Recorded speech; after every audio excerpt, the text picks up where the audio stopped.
Bonjour à tous, soyez les bienvenus dans ce journal. Nous sommes le vendredi 13 mai 2016, voici les titres. Europa City, le débat public continue. Alors qu'il est à mi-parcours, la commission en charge de piloter la consultation a demandé une contre-étude sur le nombre d'emplois directs que pourrait créer ce projet pharaonique. On y revient dans un instant. Hermont a décidé de se séparer d'un de ses deux théâtres, celui de l'Aventure, devenu trop coûteux. Une décision qui fait polémique au sein de la ville. Reportage dans un instant. Le groupe Imochamp, porteur d'Europa City, doit préciser son projet. C'est en tout cas ce que lui demande la Commission nationale du débat public en charge de piloter la concertation publique. Des précisions notamment sur l'aspect commercial du projet, mais ce n'est pas tout. Elle souhaite également qu'un expert examine l'étude avancée par Europa City qui parle de créer 11 800 emplois. C'est le dernier jour de service pour le bus du débat public sur Europa City. L'escale de la matinée, Arnaudville, à côté de la gare RER. Les membres de la Commission nationale du débat public chargés de piloter la concertation attendent les riverains. À mi-parcours de la consultation des habitants, l'entité indépendante désire obtenir des précisions sur cet immense projet associant commerce, loisirs et hôtellerie porté par le groupe Auchan. Elle a demandé qu'une contre-étude soit menée par un expert autour de l'un des principaux points de crispation des opposants, l'emploi. Europa City avance la création de 11 800 postes directs. Cette étude, telle qu'elle a été fournie par le maître d'ouvrage et mise sur le site, il faut dire qu'elle argumente assez peu. On a demandé un dire d'expert pour que cette étude soit analysée, non pas pour recalculer précisément des chiffres, parce que le fait de donner un chiffre précis à 8 ans sur un projet qui n'est pas complètement configuré, on se rend bien compte qu'il y a là quelque chose qui n'est pas tout à fait réaliste. Il y a forcément des marges d'erreur ou d'incertitude en tout cas pour que l'expert puisse regarder qu'est-ce qui est entré en fait en compte pour élaborer ces chiffres. Autre requête de la Commission nationale du débat public sur un autre sujet, là encore, qui fait débat, l'aspect commercial. Elle souhaite en savoir plus sur la typologie des enseignes, leur impact sur le commerce local et sur la fréquentation du site. Le groupe Auchan annonce 230 000 mètres carrés de commerce innovant. De son côté, le promoteur approuve ces initiatives. Bien sûr, peut-être qu'on peut se dire le 11 800 est trop précis par rapport à la définition du projet et c'est probablement vrai. Sans doute aurions-nous dû dire une fourchette. Bien sûr, voilà, on est dans le cadre d'une fourchette, on l'assume complètement et je dirais que nous ne sommes pas, nous sommes au contraire dans l'attente de ce dire d'expert qui permettra du coup d'avoir une vision plus sous une forme de fourchette du nombre d'emplois créés par ce projet. C'est un sujet clé, on ne peut pas jouer avec ces chiffres, c'était absolument pas notre intention, ce n'est absolument pas notre intention. Ces éléments complémentaires vont servir à la rédaction d'un rapport final remis par la Commission du débat public à l'issue de la concertation qui doit prendre fin le 30 juin prochain. Des conclusions que le groupe Auchan est libre de suivre ou non. Et sachez que le promoteur a fait savoir qu'il apporterait des premiers éléments dès la semaine prochaine. En bref, nous vous parlions en début de semaine d'une rumeur de fermeture de 4 piscines de l'agglomération de Cergy-Pontoise pendant les grandes vacances scolaires.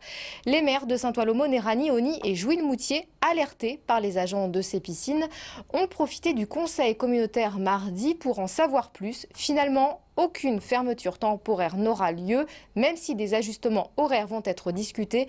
Je vous propose d'écouter à ce sujet Dominique Lefebvre, le président de l'agglomération de Cergy-Pontoise. Il est au micro de Florian Philippe. La discussion est en cours. Je vous rappelle que c'est un enjeu important. Nous avons décidé à la fois d'augmenter les impôts, mais également de maîtriser les dépenses. Je rappelle que les piscines, c'est 10 millions d'euros sur 60 millions d'euros de dépenses pilotables, donc on est obligé d'y faire attention. On a fait progresser depuis 2004 de plus de 2 millions la dépense parce qu'il fallait mettre aux normes ces équipements. Nous avons beaucoup investi pour ces piscines. C'est pour ça que nous n'en fermerons aucune. Par contre, il faut rationaliser leur fonctionnement en fonction de leur capacité d'accueil de public, donc revoir les horaires d'ouverture, mais il n'y aura aucune fermeture complète, ni de manière définitive d'un équipement, ni de manière définitive sur des périodes, notamment des périodes d'été où nous allons trouver des adaptations, ouvrir le matin, ouvrir l'après-midi, concentrer l'ouverture le week-end sur les 4 grandes piscines. Voilà. Hermont disposait jusque-là de 2 théâtres. Après le 30 juin, il n'y en aura plus qu'un. Sur fond de baisse de dotation de l'État, le théâtre de l'Aventure, jugé inadapté, va être cédé au privé. À terme, un conservatoire viendra le remplacer. Pourtant, la fermeture du lieu préoccupe les usagers et l'opposition. Julien Bortuzzo. C'est la fin de l'aventure pour ce théâtre d'Hermont, une aventure de 23 ans où répétitions d'associations de la ville, spectacles intimistes et grands metteurs en scène se sont succédés. Après le 30 juin, cet ancien marché reconverti en salle de spectacle restera vide en attendant un nouveau destin. Toutes les activités qui s'y déroulaient continuent. Simplement, le local n'est plus utilisé. Il n'est plus utilisé dans le cadre d'une redistribution des locaux qui ne concerne pas d'ailleurs que la culture, mais tous les services de la ville, puisque comme dans toutes les communes de France et de Navarre, eh bien, du fait des mesures en matière de mise aux normes et des restrictions budgétaires, nous sommes amenés à réduire le patrimoine de la ville et à fermer un certain nombre de locaux qui ne sont pas adaptés. Alors on va voir ce que ça sera dans l'avenir, puisque l'ensemble de ce quartier va faire l'objet d'un réaménagement en écoquartier. Le maire précise que toutes les activités seront préservées et déplacées vers le théâtre Pierre Freinet, le théâtre principal de la ville. Une décision critiquée. Une pétition lancée en juin dernier a déjà recueilli 4000 signatures. C'est un endroit où c'est très agréable parce qu'il a une échelle, il a une taille pour nous, quoi. Il a une taille pour nous, il en contient à peu près 200 personnes. Et puis il est très proche des spectateurs, et puis en plus il existe, quoi. De toute façon on ne tiendra pas tous au théâtre Pierre Freinet. Et puis la fonction du théâtre Pierre Freinet, c'est pas d'accueillir toutes les associations. Au théâtre Pierre Freinet, il y a des spectacles qui s'y déroulent. Un spectacle, ça se met en place, ça se déplace, et pendant ce temps-là, la scène n'est pas accessible. Enfin, le théâtre Pierre Freinet, il ne suffira pas. Signataire de la pétition, l'opposition accuse le maire de réduire le nombre d'équipements quand, dans le même temps, la population hermontoise est en pleine croissance. Nous, c'est pas la première fois qu'on se bat contre des fermetures d'équipements à Hermont. En 2009 encore, la mairie d'Hermont a fait le choix de détruire l'école Pergaud, sur laquelle elle a construit des immeubles de logement. Et depuis, les écoles de la ville sont totalement saturées.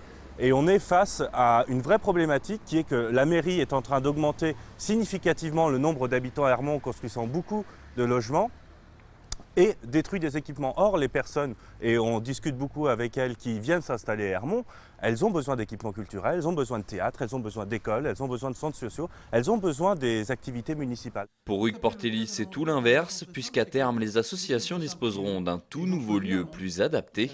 Un conservatoire devrait voir le jour en 2018. C'est bien pour ça qu'on construit un nouveau conservatoire de musique, qui sera un conservatoire de musique, de danse et de théâtre, dans lequel il y aura un auditorium qui permettra à la fois de faire les cours, les répétitions, mais aussi des spectacles. Donc on tient parfaitement compte de l'accroissement de la population. Simplement, cette population qui se situe au centre-ville et à la gare d'Hermont-Aubonne, je la voyais difficilement s'installer dans un tout petit local qui n'est pas adapté, qui se trouve aux confins de Saint-Prix. Donc ce n'est pas en utilisant ce local qui au départ n'a pas été prévu du tout pour faire des activités ni d'enseignement ni de spectacle, qu'on va répondre au problème de l'accroissement de la population. On le fait autrement. La mobilisation pour sauver le théâtre de l'Aventure se poursuit. Une manifestation se tiendra samedi 14 mai devant la mairie. Face aux bouchons sur la route et au dysfonctionnement des transports en commun, de nouvelles solutions de télétravail se développent. C'est le cas à Cergy où l'entreprise Stop & Walk a été inaugurée aujourd'hui. 1200 mètres carrés de bureaux sont ouverts depuis le début de l'année. Objectif, s'adapter aux nouveaux besoins des entrepreneurs et développer le travail collaboratif.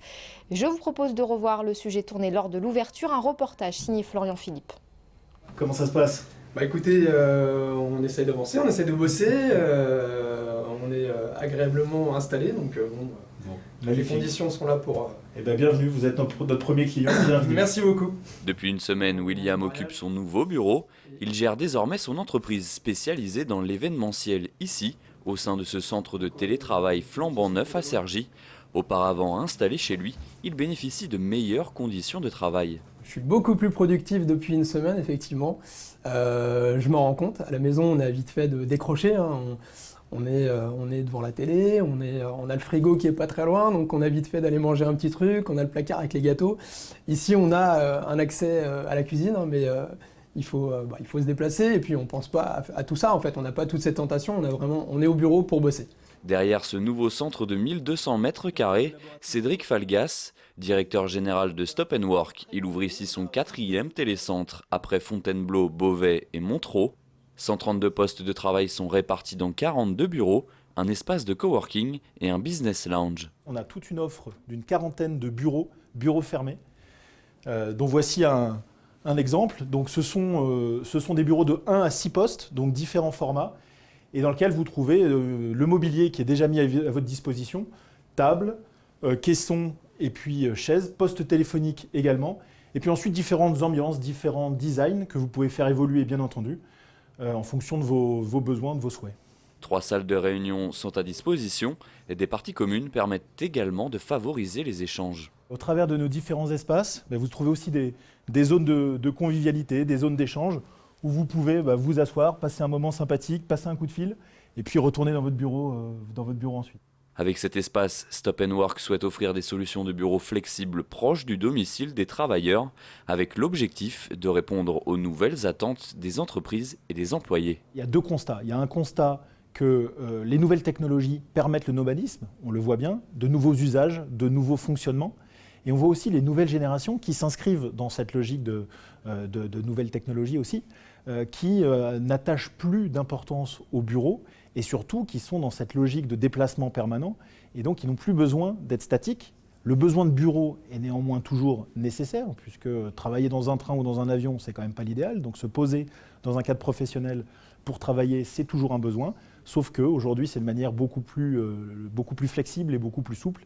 Et c'est en effet ce à quoi on répond via nos espaces et via aussi notre grille tarifaire, de la plus simple, 32 € par mois, ce qui est, je pense, absolument imbattable, jusqu'à des solutions intermédiaires ou des solutions de bureaux résidents, parce que vous voulez votre bureau sur de petites surfaces et sans engagement. Situé à proximité de la gare RER de Cergy-Préfecture et de la 15, cet espace pourrait être complété par d'autres dans le Val d'Oise dans les prochaines années.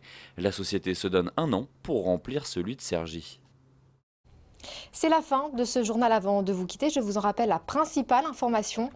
À mi-parcours du débat public autour d'Europa City, la commission en charge de piloter la consultation a demandé une contre-étude sur le nombre d'emplois directs créés par ce projet pharaonique prévu à l'horizon 2024. Mais ce n'est pas tout. Elle souhaite également qu'un expert examine l'étude avancée par Europa City qui annonce la création de 11 800 emplois directs. Merci de votre fidélité. N'oubliez pas, l'information continue sur VNews.fr. À suivre tout de suite la partie magazine du journal. Excellent week-end à tous.